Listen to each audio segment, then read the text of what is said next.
So, I'm going to try to make this without canceling myself, or pissing off half my viewer base, or maybe even pissing off everyone. I want to talk about something that seems very prevalent in gaming, but I'd argue it's been around longer than most of you may realize, and that's politics in games. Now, I'm not going to give you my personal political views, because honestly, I don't think that matters.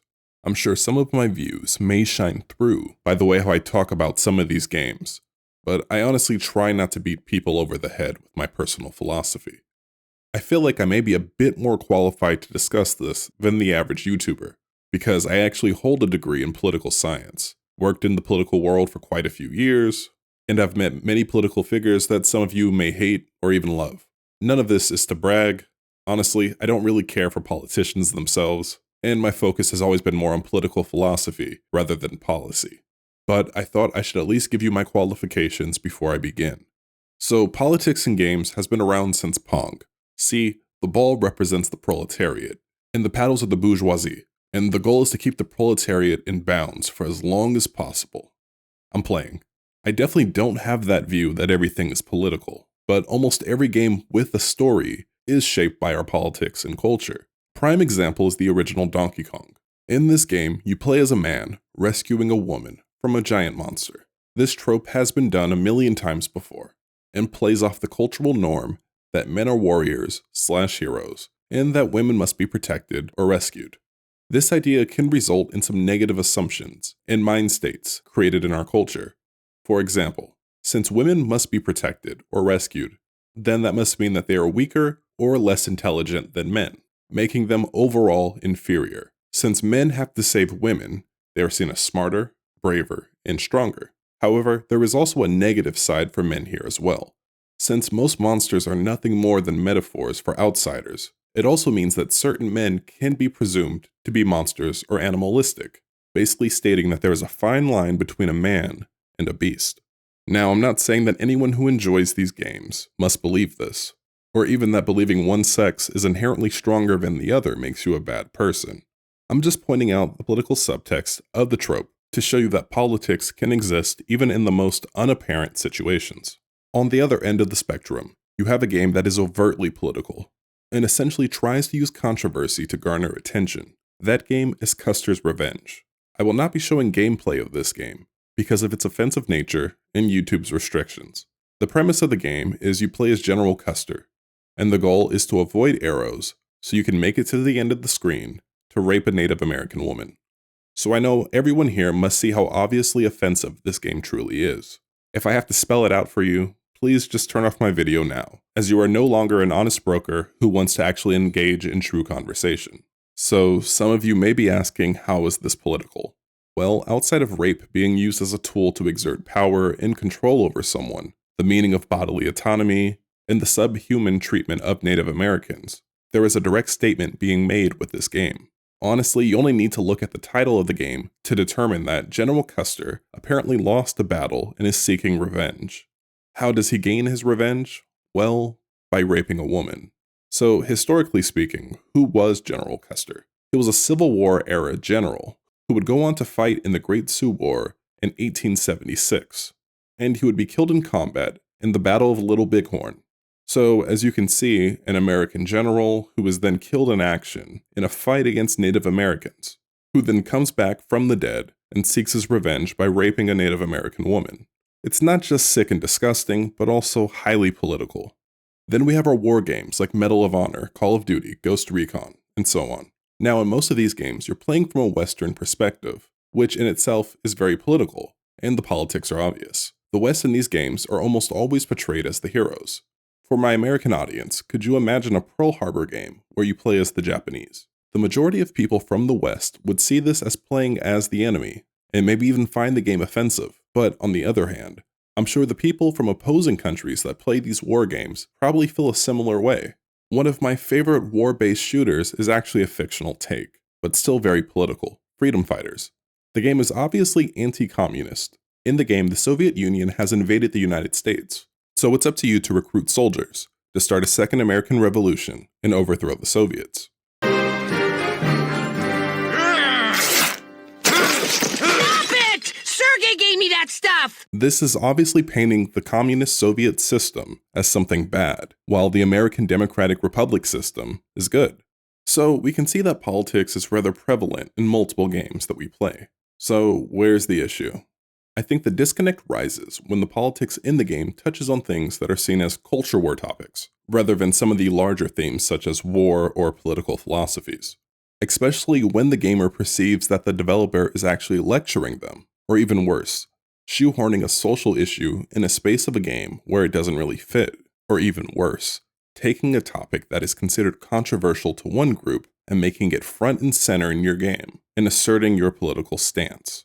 I'm definitely not one to tell an artist how or what to create, but when you do such a thing, you have to be ready for the pushback, especially if the remaining elements and theming of your game is likely to attract those that disagree with you.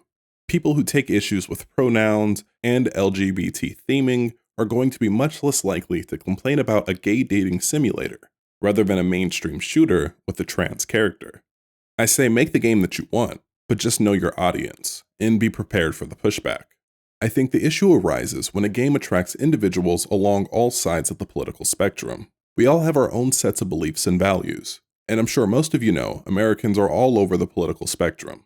This doesn't even include if you're aiming for an international audience. Now, for some people who may disagree with the idea of gender being a social construct, may look at the trans character in the game and just keep playing the game. However, this will also activate a cohort of individuals to take action and speak against your game. So, what if you say that you believe that gender is binary and immutable, or you just want to avoid the controversy overall? So you decide not to place trans or gay characters in your game. Well, now to some, you've also taken a position. Just like before, you'll have people who disagree with you, and they'll just keep playing. However, you're still going to activate a group of individuals that will disagree and attack your game. So, how do you navigate this without stirring up any controversy? Well, that's sort of the point of this system. You can't. So what has changed in gaming that has made almost every story and character decision a political minefield? It's not just that the game industry has changed, it's also the divisiveness of our society and our current political discourse. The idea that everyone must take a stance, that every choice a developer makes is a statement, either for or against your beliefs, that an individual must either be with you or against you, just shows how everyone is looking for their Alamo, the hill that they want to die on to make their point, which in turn is making it a lot more difficult for developers to do anything without at least angering a sizable population of gamers, who will likely see their decision as activism. The only way that we could fix this is by taking the political discourse out of a lot of these issues, but I think once you let that genie out of the bottle, there's no putting it back in. These examples don't even remotely scratch the surface of politics in games. Pokemon is rather offensive to the animal activist community. All the non-aliens in Metal Slug are based on Nazis. In Street Fighter, Zangief is the national hero of the USSR, sporting his bright red trunks and hammer and sickle stage. Then there's the politics of race and racial identity. At a time, there was a debate if Dudley from Street Fighter was actually black. I'm sorry to tell everyone who doubted, but he is. We've now gotten to the point that the gender and racial identity of your main character is seen as taking a political stance. I promise you, it isn't always that deep, or even politically motivated as you would think. But sometimes it is. Just remember that we all hold our own various beliefs, and those beliefs are reflected in our decisions and choices. But it doesn't mean that you're an advocate for those beliefs, or that you even want to force those beliefs on others to believe the same things as you. But in that same breath, it's not going to stop you from expressing or acting on those beliefs. So where does this leave us now with politics in games? Well, they're always going to be here. And the divisiveness and controversies will only grow as we continue to politicize more aspects of our lives. I think the issue where the complaints are largely coming from is that the idea that gaming is becoming more and more overtly left-wing than it was in prior generations. So we have to ask ourselves why this is. Not only why do games seem to be more left-wing, but also are movies and TV? Well, it's rather obvious when you think about it for more than a minute. Liberal and left-leaning individuals are more likely to get into art and tech. Video games are an amalgamation of the two, so you're much more likely to get a liberal individual in the industry. Those individuals will then go on to produce games with their point of view and values. I mean, even the story of hand cannon can't skirt political undertones. Definitely not anything as overt as most modern games, but I still very much so have a perspective, even if the game is just about a man versus an alien invasion. So how do you fix it? How do we get more diversity of thought in an industry that seems to be mostly held to one perspective? Well, that's where it's up to you to be the change that you want to see. I don't see why a freedom fighters in a game like Tell Me Why can't coexist. Both games are trying to make a statement, and it's up to you to decide if you want to hear that statement or not. I think that's the greatest thing about the free market when it comes to games. Games that no one wants, whether if it's because the gameplay sucks, or because they're out of touch politically, culturally, or just plain out bad timing, those games will fail. Those that are good, in touch with their player base, and well marketed will succeed. When those games succeed, the industry takes notice. I mean, look at Tales of Wukong and Concord. Both games attempted to make a statement, and then the market made a decision. Because of this, I promise you're going to see a lot fewer games like Concord, and Tales of Wukong will likely go on to influence the next generation of games. Should an artist be forced to conform to popular opinion and social norms just to sell a product? Well, at this point, I think you lose the art part of the game, and then it's purely a commercial product. I'm not calling individuals that do better sell out, but since I'm indie, my games will always be a reflection of myself. However, I strive to put gameplay over everything else, because I think even if you don't agree with my worldview, that can be overlooked for the sake of a fun experience, just as I overlook some of the politics of my favorite artist. Of course, there are silly things that journalists say and do, such as trying to paint difficulty as political, but as most of us can recognize, that's just silly and a dishonest argument. Like I said before, be the change that you want to see. Make the games that you want to play. If you can't make those games and have no interest in making them, support the developers who do. And you might not like someone else's political perspective, but that doesn't mean just because a game offends you that it shouldn't exist, or that people don't have a right to make the game that they want, and the players who enjoy it have the right to play them. Personally, I don't care about political undertones of a game, movie, or even the music I listen to. I have really good friends that I completely disagree with politically, though I don't let those things cloud my opinion of the art or the person. I just enjoy what is presented, and if I don't like something or someone, I don't engage. So, to those that spend all their time hating and disagreeing, instead of holding up things that they actually value and being constructive, well, you're part of the problem, and maybe it's time to reevaluate what you bring to the discussion.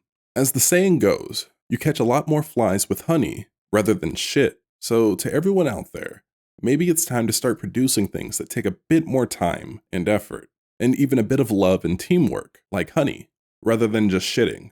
I mean, giving your divisive hot takes and expecting people to show up in support. There's definitely a larger discussion here. I still haven't covered things like Sweet Baby Inc. and censorship, but we'll get to those in another video. Thanks for your time, everyone.